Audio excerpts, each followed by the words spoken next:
शिवानीज किचनमध्ये तुमचं स्वागत आहे। आज मी मस्त असं चाप फ्रायची रेसिपी तुमच्याबरोबर शेअर केली आहे। व्हेज चाप फ्राय नाही आहे, मटन चाप फ्राय आहे। खूप टेस्टी रेसिपी आहे। व्हिडिओ सांगण्याअगोदर माझ्या चॅनलला सबस्क्राईब करा, व्हिडिओ आवडला तर लाईक करा आणि शेअर करा। मी इथं 2 चमचे दही घेतलं होतं, त्यामध्ये काळी मिरी पावडर, पांढरी मिरी पावडर, गरम मसाला, आलं लसणाची पेस्ट, रंगाची मिरची पावडर, हळद आणि कसुरी मेथी थोडीशी, 2 चमचे मी कॉर्नफ्लोअर ॲड केले आणि हे आता 2 चमचे मिक्स करूया। 1 चमचा तेल म्हणजे कॉर्नफ्लोअर आणि 1 चमचा तेल करून घेऊया आपण। आता आलं लसणाची पेस्ट पण ॲड केली होती। मग हे व्यवस्थित मिक्स करून घेते।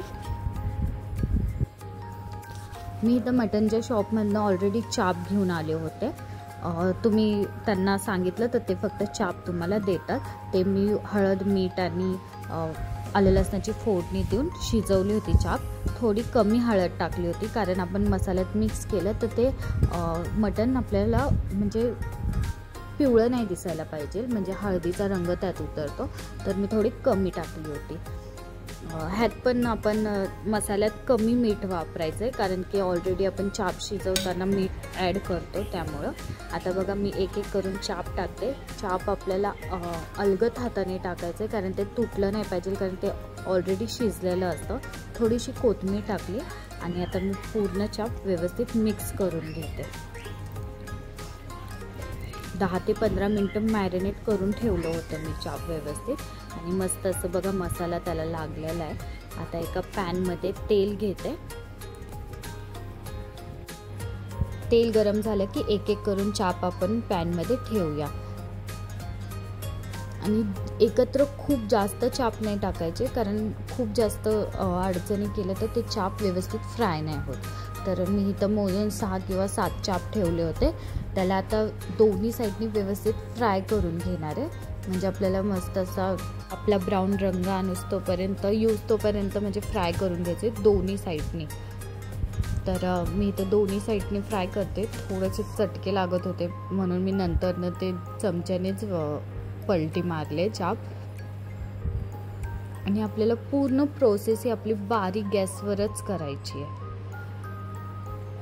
म्हणजे चाप आपले व्यवस्थित म्हणजे जे मॅरिनेट केले होते आपण चाप ते व्यवस्थित ते असे फ्राय व्हायला पाहिजे। कुठेही आपल्याला ओला मसाला लागला नाही पाहिजे। दोन्ही साईडने व्यवस्थित फ्राय करते। जो राहिलेला मसाला होता चापवरचा तो सुद्धा मी पूर्ण ह्याच्यावर ॲड करणार आहे।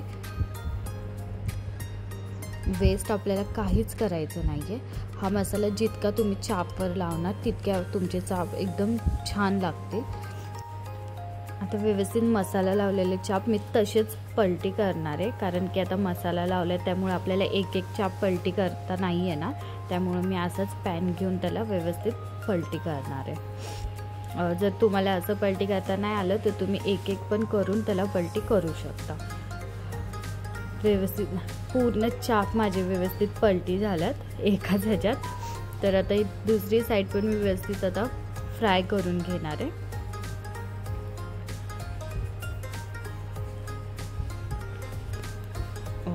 ही जी फ्राय करण्याची प्रोसेस आहे ती खूप जास्त वेळ लागतो, तर प्लीज ह्याला घाई नका करू, नाहीतर तुमचे चाप शिजवलेले असतात ऑलरेडी तर ते तुटू पण शकतात।